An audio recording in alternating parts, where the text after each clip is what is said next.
Glass blowing has been around since the height of the Roman Empire. It was around that time when people discovered that molten glass could be inflated by blowing into a hollow tube and shaped by the human touch.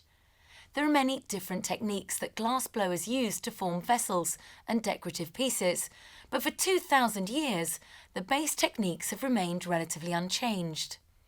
It all begins with glass that is melted in a furnace at over 2,000 degrees Fahrenheit. The glass emerges as a pliable gob dangling precariously from the end of a scalding hot blowpipe.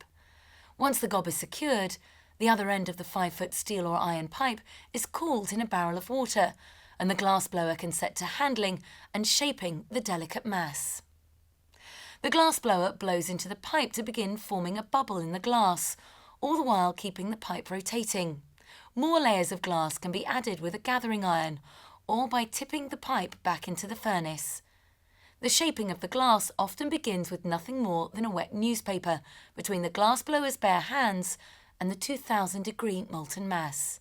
It's a race against gravity and time, as the artist must keep the pipe spinning continuously or risk ruining the fragile creation. The glass blower also employs several tools to help shape and smooth the glass while rolling it across a flat steel surface called a marver. Patterns and colours can be added to the creation by rolling the molten glass in powdered colour or in larger pieces of coloured glass called frit. The process continues again and again, with this series of gathering, inflating and shaping until the artist's vision has been achieved. After the vessel is formed to the desired shape and colour, it's placed in a kiln that allows the glass to cool down slowly over 24 hours, keeping it from cracking under thermal stress. Once cooled, the glass can be ground, polished, engraved and detailed further.